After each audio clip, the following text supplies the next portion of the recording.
This is Talk It Out, the Women's Agenda podcast. Tune in for your weekly download on the latest news, trends and ideas affecting your career or your business.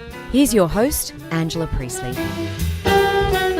Hello and welcome to the Women's Agenda podcast. I am here in the studio with Tyler Lambert. How are you, Tyler, our publisher on Women's Agenda? Hello. So nice to be here again. And Georgie Dent, our contributing editor on Women's Agenda. How are you, Georgie? Very well. Happy to be with you both today. And as we all just noted coming in here, the first time we've seen each other for the week, that we have interrupted various Netflix viewing, long hours of Netflix viewing over the weekend. It was one of those weekends. So much goodness. There really is. There is a lot out there. And much of it came from some of the recommendations that we've shared in the last few weeks. So we're going to start sharing more recommendations on Women's Agenda as well. So a lot of books, series, podcasts, just things that we're talking about and we've got interested in, and also things that our guests have come in and mentioned as well in the podcast, because we always do that at the end. But yeah, so if you're keen on any more recommendations, we'll stop Georgie from recommending Lego again, but wait to the end of this podcast,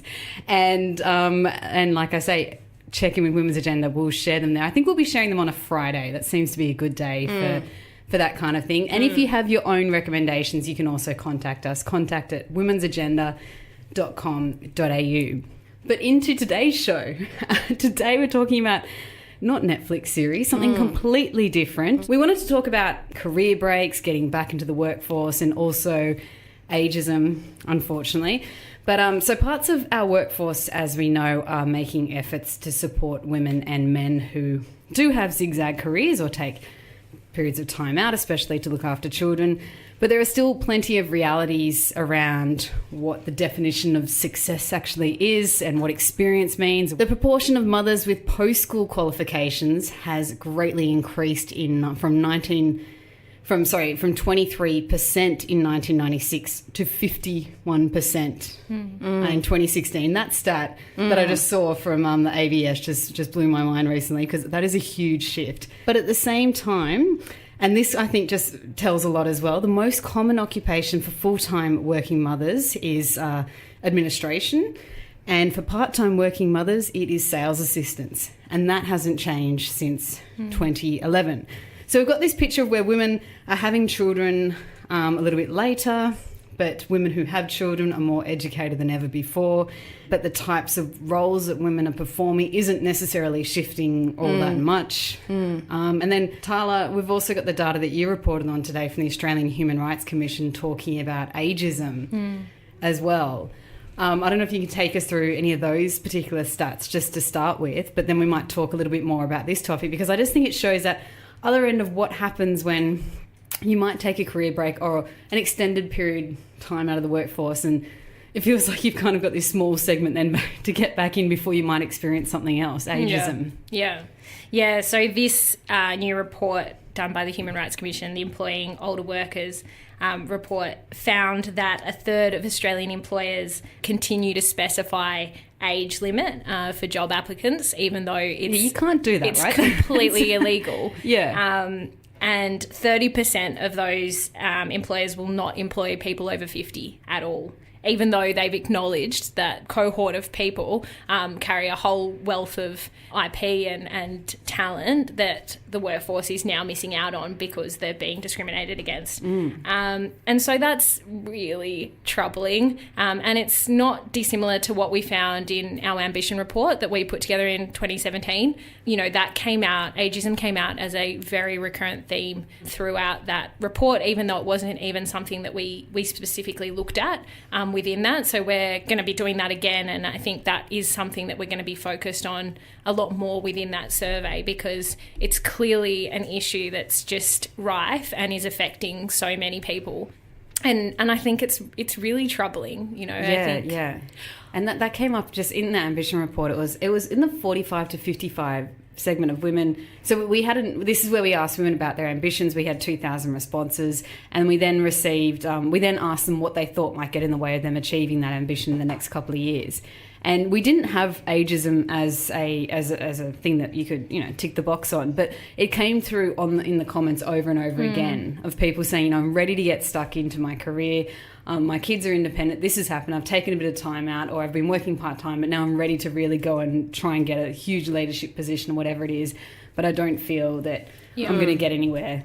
And the thing that's worrying there is that age 45 to 55, you're actually in your prime. You are. You're actually not particularly old. And if you think about the cost of living pressures, for example, it's going to be a rare person who doesn't need to earn money beyond the age of 50. There's a good... especially because the workforce is ageing as well. Like we've got an ageing population. Everyone's healthy for longer, so people are going to be working for longer. And also, given the nature of how the nature of work is changing, it's unrealistic to think that if you're in a job right now and you're 45, that you're going to be in that same job for 15 years. The reality is most people are going to have to move around and seek out different opportunities.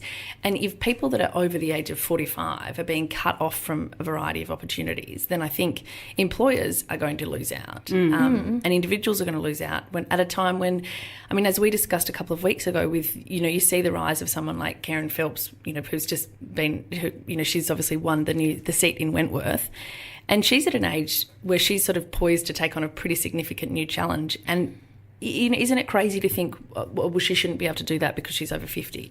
And maintain her role as a GP. Yeah, but you probably wouldn't think that in politics ever, right? Because we seem to put a much better value on age in politics, but yes, that might come up right. in other professions. Yeah, it's interesting. I think as well for women, ageism affects women so much more than it affects men, even because women are forced to contend with a persistent gender pay gap their whole careers, and then also depleted superannuation. So it's a huge problem and one that needs addressing pretty quickly. Yeah, absolutely. And especially because then, especially when it comes to women having children, they might, you might be spending periods since working part-time. We know that there's a motherhood penalty that will affect their earning capacity and will accumulate over their lifetimes as well. And Tala, I know that you had this in that report today as well, looking at how, edging people out of the workforce before retirement, in many cases very well before retirement, when we think about what kind of ages we're talking about, is going to affect their ability. People have to start spending their savings if they have any. That's it. And people are hemorrhaging their savings well before they're ready to retire, and that's why so many women are retiring below the poverty line. And it's also why women over 50, it's the fastest growing group of homeless people in the country, for all of these reasons, because it's sort of the perfect storm of conditions that have meant that they don't have the economic security that men, for example, on average have at that age, because of because women are still the ones taking career breaks, they're getting paid less, they're working part-time, and it accumulates over that time. And then to add ageism on top of that at a point when potentially they are free from some of the caring responsibilities that they've had. I know also the other issue for people at that age is that they're often also caring for older parents. So it's not as if they've, I know a lot of people who are in their 50s still have caring responsibilities. But if you think that compared to when their own children were young, they might have capacity to engage in work in a way that they really want to ensure they can retire with some dignity. And then this is just another obstacle that gets in the way. Yeah. And I mentioned the word squeezed because if we look at that, the fact that women, first-time mothers, the most common age is 30.5, and we know that number has been increasing. I don't have any data on this, but I wonder also if women have bigger gaps between having children. I have nothing to back that up, but I do wonder it because, I just look at the age that my mother had her children and her friends and things like that. They seem to be closer together, and maybe because after having that first child, a lot of women do return to the workforce. You do kind of pick up your career for a period. But then we also know that a lot of women will also go on to have a second child, if not a third child.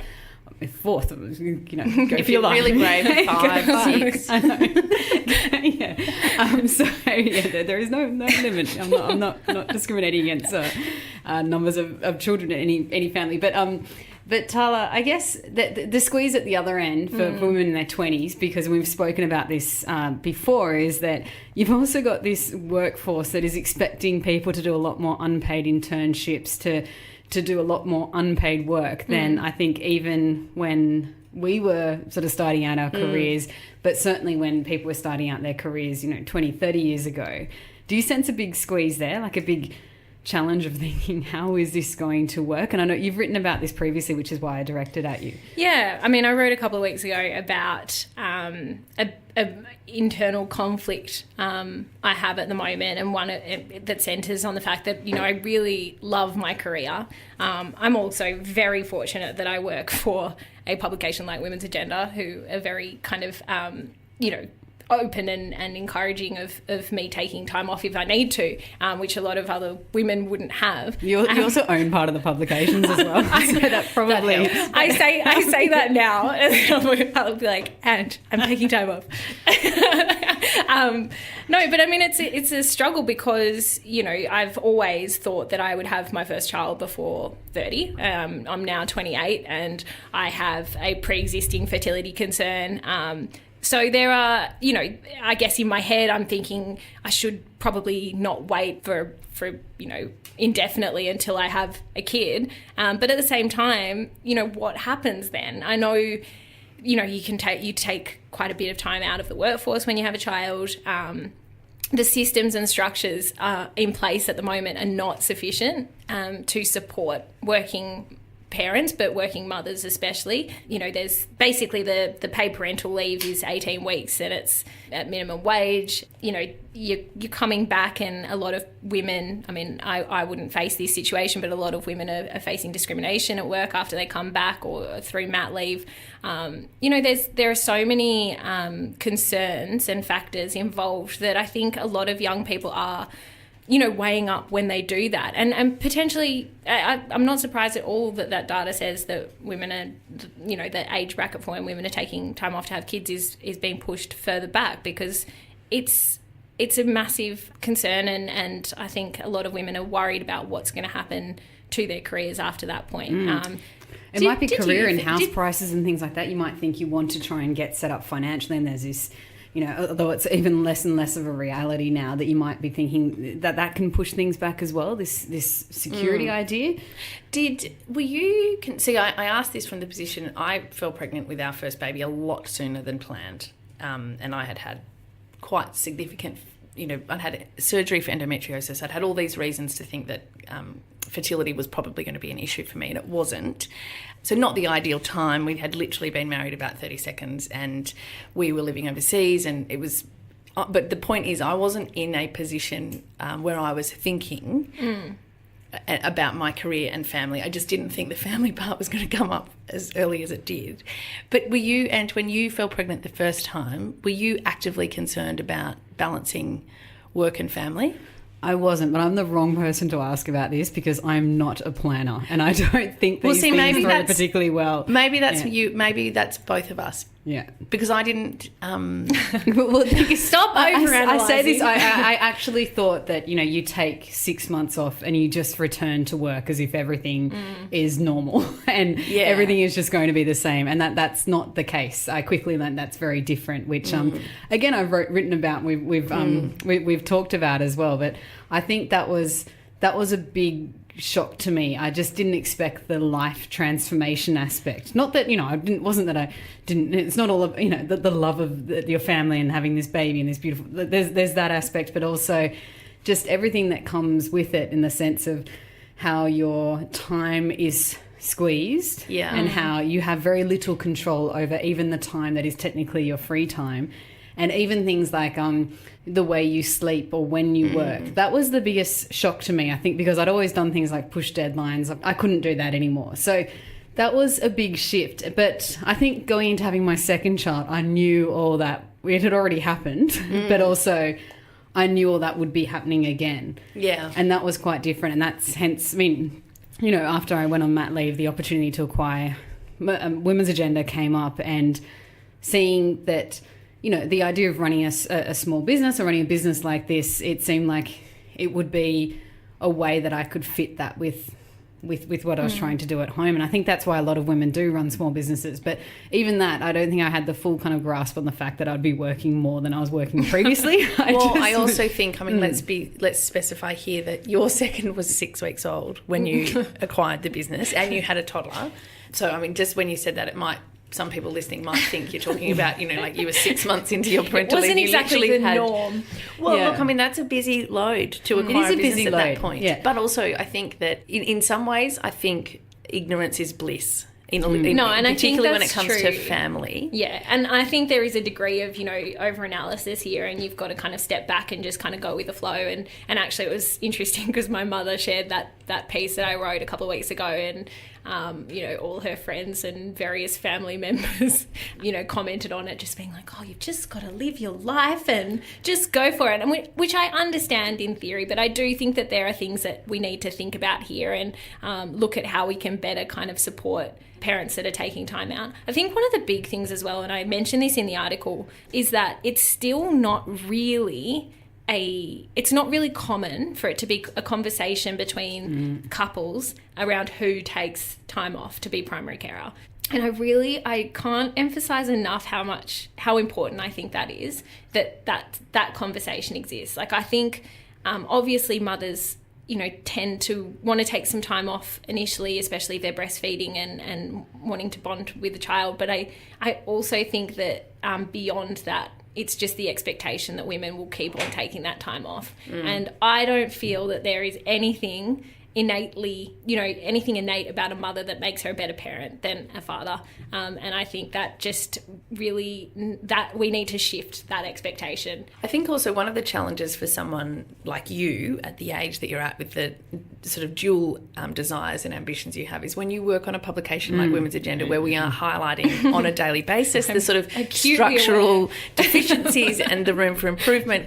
I would probably be a little bit concerned for you if you weren't worried about those issues. But I think also that comes to the point that I didn't work on Women's Agenda when I first had a baby, so I wasn't writing about this every time. And I mean, yeah, anyway, but I think that is a particularly unique challenge for you, Tala, is that... This is very true, yeah. Yeah, but maybe, I don't know, maybe that's that's for a lot of young women, because a lot of young women are getting much better informed of these issues and maybe having more concern about it, maybe doing a lot more career planning. And there is a sense that maybe the ignorance is... I never read a baby book. And well, I still actually don't think that particularly and all useful. yours seem to be functioning very well despite it. So, like, I never read anything about childbirth or anything. I think that was a great idea. One of the funny things, and I do know lots of expectant parents who've had this experience, and I did as well, which is that throughout your pregnancy you read a lot of books on pregnancy and on childbirth, and you don't actually read a whole lot about having a baby. And the funny thing is that during pregnancy, there's actually, you sort of just have to live it. It is useful to have a little bit of an idea about what's happening to your baby, but generally you're going to just do what you're told, go to your appointments, et cetera, and then, however, at the end of it, ideally a baby will arrive, whichever means I don't think any option is particularly easy. You just... whatever happens. And then you're given a baby and it's like, oh, maybe I should have been reading books about this tiny little thing that I'm now responsible for. Because this isn't 9 months. This is forever. And we're starting to see more books on the other side of that. And I know, so Catherine Brooks, who we've interviewed previously on Women's Agenda, she's a partner in a law firm. She also runs like an e-commerce business on the side, and she has written a book about making parenting work with a career, which is it's really great. She includes all these different vox pops and various other things from people, having real examples and sharing tips and ideas on what they did. And I think that we'll see a bigger push around that, around career management and parenting, just like we do with baby books, because it still matters, obviously, and we need to know other options. And I wanted to get into a few different options as well, but we also need to know what we can push for from employers, what expectations we might be able to put on employers as well, and see how we can better shift this conversation, because it's obviously been going on a very, very long time. And we see a lot of employers put up the talk that they're really trying to retain women in their workforce, that they're really trying to retain people after they have children as well, and they're quoting their stats around how many people return. But the reality is, and I think it goes back to some of the things that we shared at the top of this conversation, is that we're not seeing the full shift in the workforce that needs to be done. And maybe we do see it in certain professions and certain industries, but certainly not everywhere.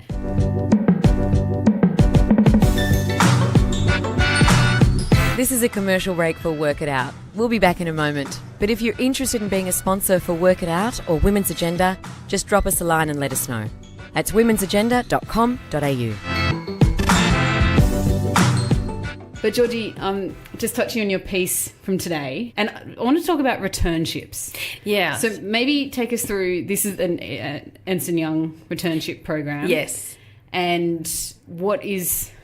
For everyone, like maybe if you have an explanation of what a returnship is. Yeah, so they're basically career programs that there are a number of big companies that are doing it, and EY is one of them. Deloitte also have got one, which is basically they are targeting women who have been out of the workforce basically for at least over a year.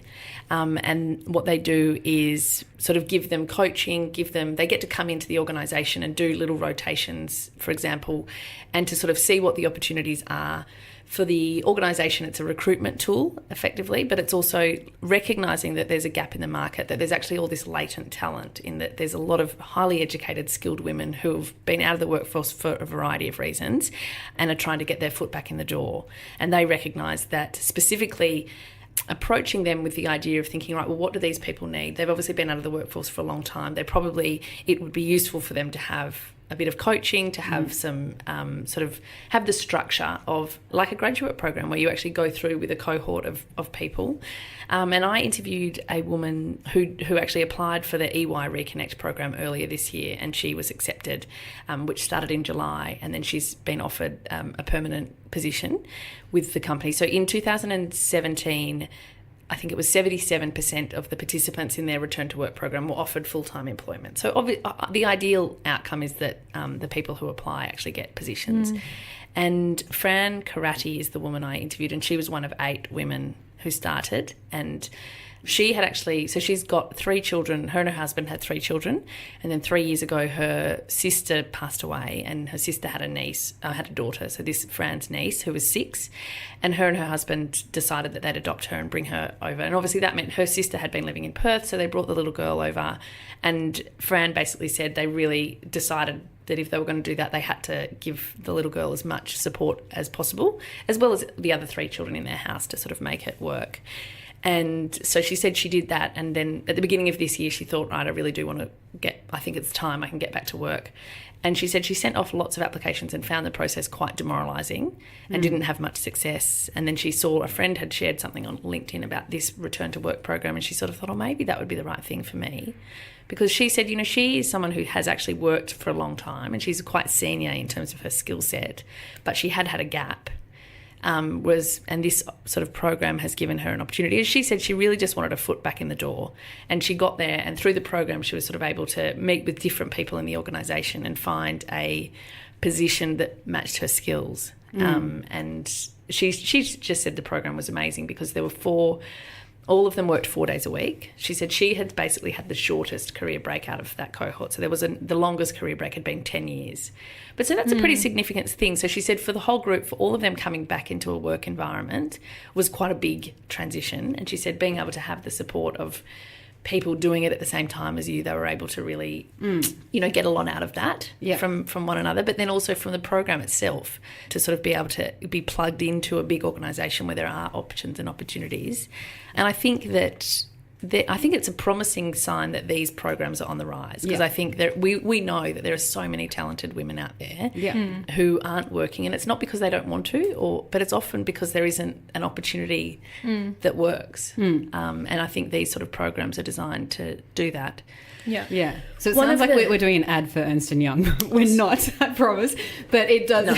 No, because it is a good program. I mean, we have written previously about other programs. We have. And I think one of the things that Fran said was interesting was that when she said, to her lot of friends and family that this is what she was doing, they were like, oh my God, you're working for a big firm. You'll never see the family. It'll be a complete disaster. And she said one of the things that they've been really strict about, as in the participants themselves, not the organisation, has been flexibility is offered here, but if we don't take it, it won't happen. Yeah. So no one is going to push us out the door at 4:00 if we've got to pick someone up. So you've got to actually do that yourself. And she said for her, she just was, from the very beginning, she thought, she said she works hard, and I don't doubt that she does, but she said, she has been really firm about making sure that she's not working ridiculous hours the whole time. Yeah. Because she wants to have the balance between, she did want to go back to work for a variety of reasons, but she also does want to be sort of present in the rest of her life. Yeah. And I think that's a good point, not just for people returning to work, but just in general, that to make flexibility work for you, you actually have to be the person who enforces it. Yeah. Yeah. Yeah, that's true. That's true. You've got to work for an employer. Otherwise you have to rely on having this very kind person who is going to tell you to go home and things like that. And I think that, a lot of the time it is on you to really try to push it to say exactly what arrangement will make it work for you, because it might not just get given to you unless you request it, because people might not know. Yeah. And I think the starting point there is that if you work for an employer where flexibility is something that is genuinely ingrained and supported. If they're talking about it, if we're writing about it, if it's published in the media, then you should, then you do. But as one of the things that she said, which I think a lot of people would agree with, that when you first start a new job, you can be very eager to just work as hard as possible and put in every waking hour. But once you start off on that foot, it's very hard to come back from that. Yeah. So she said, that trying to be really set boundaries from the start is actually quite important. And she said for the other women, that was something they sort of actively supported one another to actually do. Because and to normalise it. To normalise it. Yeah. And to, I don't like the word returnship. I find that obviously it's too similar to the word internship, and this is completely different situations. Yes. Yeah, I think I don't, that's not the official term. Isn't it's it? called Okay. a return to work program, but I've always in my head called them returnships, only because, but it's a common they're term obviously, as I should well. also specify here, these return to work programs are paid. They're not, it's not, and some internships are paid. That's what, when I was at uni, if someone got that was like 17 years ago, if someone did an internship, it was generally paid. Whereas I know now a lot of internships, my younger cousins and things, they're not. But internship was sort of a word from when I was at uni. It was a paid program where you might do 1 day a week for an organisation. See, when I was at uni, it wasn't like that at all. And I wasn't there that long after you. That's weird. Well, I think I was at university at the same time, and I studied journalism, and certainly most of them in media were not paid. But they were very structured, and this is the issue that I have. Like they were very, you go and do 1 week or 2 week, or you go and do 1 day. Or I worked a lot in community radio, and it was very set what you did, and very tangible the outcome of what you did. And I think that and there was value. I know in we've just crossed into internships, completely different topic, but I worry now that I see people doing endlessly long internships for sort of and not getting anything out of it. I mean, that's the whole purpose of an internship. or doing social media or something that I think that and also it's crossed into a lot of different industries. I'm not saying it should be reserved only for media. And I think there's the expectation that if you're in doing an internship, then you are essentially a shit kicker, which is just, I think that's really problematic as well, because you have so many young people taking these opportunities because they're trying to get ahead and they want to progress their career, but really a lot of organisations will just see them as the people that are meant to kind of pick up after them and not actually get much out of it. So you should be putting in as much as they like. I think the employer needs to put in as much as the intern will put in, and if you can't do that, don't get an intern. They're not there to just do labour for you. So I've got cousins, twin cousins, who are about 10 years younger than I am, and when they finished their uni degrees, they both did a number of unpaid internships, a variety of work experiences, and it was always a hotly contested subject at Christmas and things like that. My grandfather was just horrified that the boys would, at one stage, one of them was working basically full-time for free and was doing labouring, contracting sort of on the weekends to pay for his life while he did this. The thing is, for both of them, they ended up getting really good jobs out of it, but they literally worked for free for a long time. And I think it's tricky because they wouldn't have had, both of them have sort of really have established themselves in really promising careers, and they're doing really well, and which I think they wouldn't have got if they hadn't have done those programs. But at the same time, you think, well, and I mean, in their case, they weren't supported by sort of outside wealthy forces. They both paid their way through life to do it. But still, it's asking a lot of people. And there was no guarantee that would happen. And it's also asking only And Mumbrella's done some really good stuff on this, where they look at, well, if it's also kind of only guaranteeing a certain cohort of people will ever be able to do that, will ever be able to work for free, ever have the ability to do that. So it means that in media, there's, you know, the suggestions that are we really getting a great mix of people, really getting good diversity if only certain types of people can afford to do this.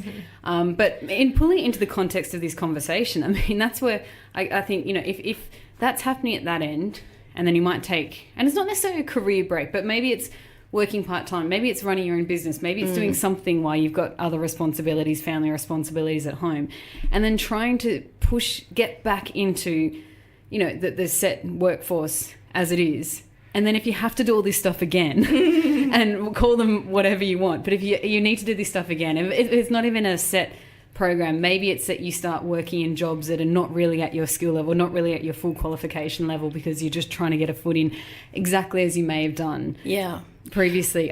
That's where I think this squeeze is going on. I think that, and because I have written about return to work programs in the past, and I think that part of the reason that bigger companies are doing it, particularly professional services firms are doing it, is not because they're trying to get people to come in at an administrative junior level, but it is to actually recognise the broader skill set.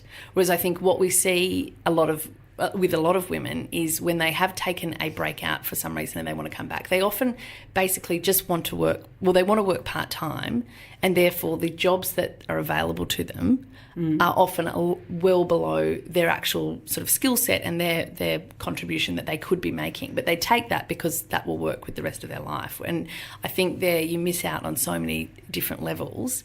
But I think broadly this is a huge problem, that how can people sort of tap back into the workforce at their full potential, not at trying to tick a couple of boxes that you can make, you know, this Tetris game of trying to fit it all together, and it doesn't really. So you think, well, do you know what? I'll just take that junior sales role 3 days a week because it's part-time. Yeah, and also how I like that, at your full potential, but also some of the comments we see from some of our readers, people returning to work and like taking not even particularly lengthy career breaks, sometimes it's a year or two, is this concern about not having the skills that things were to change because, you know, things are moving very quickly. So like that I think can be a bit of a confidence issue, and that can also be some quick fixes if it's about, you know, getting up to date on whatever software is being used or whatever processes are being done, or maybe more technical sectors it requires a little bit more work. But if we can get past those immediate barriers, because that shouldn't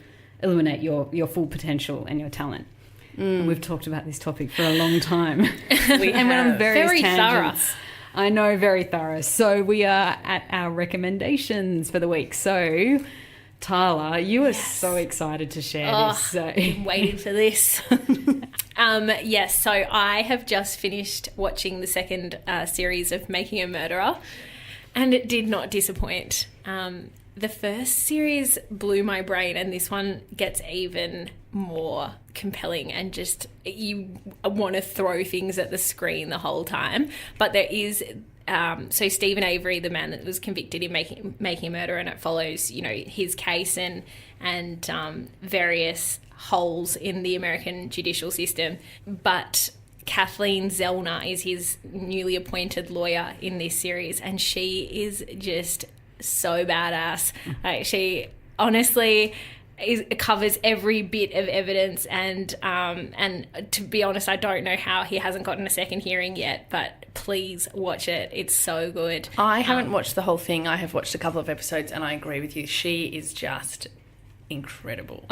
And I have never... I think if she doesn't get her own... Loved someone more. Her whole series, you could just have a whole series of her. She has got something like she has had 17 convictions overturned where people have been convicted and have been wrongly convicted, and she has had them and you released. Can see that she just has the fire in her belly. Like, even if you follow her Twitter now, she's all over it, still tweeting every day, and just really hustling for an overturn there. And honestly, she's just incredible. So we should get an interview. Watch it. I know. Yeah. I'm on it. Tala's already on it. She is seeking that out at this moment. Georgie. Okay, look, and Ange, I know that you have also enjoyed this, but I have concluded watching The Bodyguard. Did I say that as my recommendation last week? It is just Bodyguard, I think, because you said The Bodyguard last week in your recommendation. I went onto Netflix thinking that I was going to be watching a full season of Whitney Houston-style remake of The Bodyguard, I very much wasn't, as I quickly realised from the first 5 minutes that is this very tense scene on a train.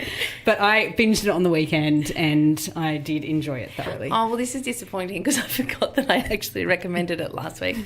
It definitely is not called The Bodyguard, even though I call it The Bodyguard. It is, very amazing viewing, I have to say that. Yeah, but just don't expect Whitney Houston. No, there's no Whitney Houston. There's not a version whole lot of Whitney Houston. No, there's not a whole lot of music. I will say I have also, but I've only just watched the very first episode, but the new season of House of Cards, which has landed. And it is very good, but I do have to say, unfortunately, my memory is failing me because I watched the first 5 seasons and I watched last night. And every happened, 5 seconds, you can't I'm just go back watching and watch them. and I can't remember the detail. The thing is, from the very beginning until now, there have been so many twists and subplots, and I was watching it last night and I was actually driving my husband crazy because I kept having to stop it every 5 seconds and say, who even is that character? So anyway, look, watch it, but maybe brush up before you. Like, I think I need to actually watch the first 5. Anything like Georgie, if you're like me, she'll forget what she recommended last week. So. Come back. See, exactly. Maybe I've got actual real. In my defence, I did host a birthday party for 6-year-old children on the weekend, and that has potentially, rotted your brain. Correct. Yes.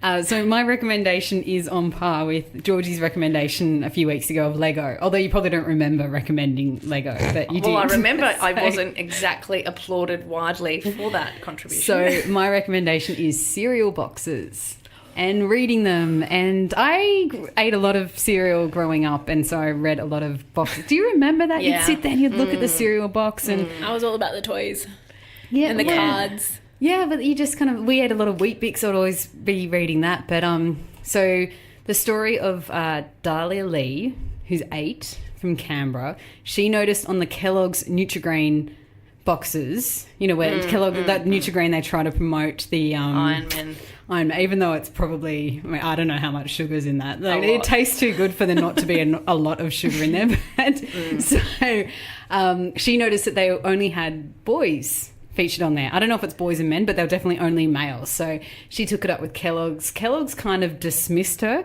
She started a change.org petition to get more signatures on it. I don't know if she got the media involved or if the media came to her or how that worked, but it seemed that following some inquiries from Fairfax Media last week, that Kellogg's has now said, we will be addressing this. We admire Dahlia's passion and commitment to the cause, and we will be featuring women on those boxes in 2019. Makes me proud to be a Canberran. There you go. Yeah, she's from Canberra, and I love that story. It reminds me of Harper Nielsen from a couple of months back, if you remember that story, when she refused to stand for the national anthem and had her reasons for that, which were and she argued them very, very well. And she got a lot of politicians fired up. She got people very angered and on both sides of the fence with that. But that story went international. This story might not go international, but I think it shows that girls are paying attention. They notice these things and they will speak up. And it's, as we published today, it's their absolute right to speak up as well. So cereal boxes. That's it for us. Thank you, Tala. Thank you. Thanks. Georgie. A reminder that we do publish every day, and you can subscribe to our newsletter for free at womensagenda.com.au/subscribe, and you'll get a little dose of news in your inbox just before lunch. Thank you. That's a wrap for Talk It Out, the Women's Agenda podcast, powered by Eagle Waves Radio. Don't forget to like us on Facebook, follow us on Twitter, and jump on the website for more amazing shows. Catch you next time.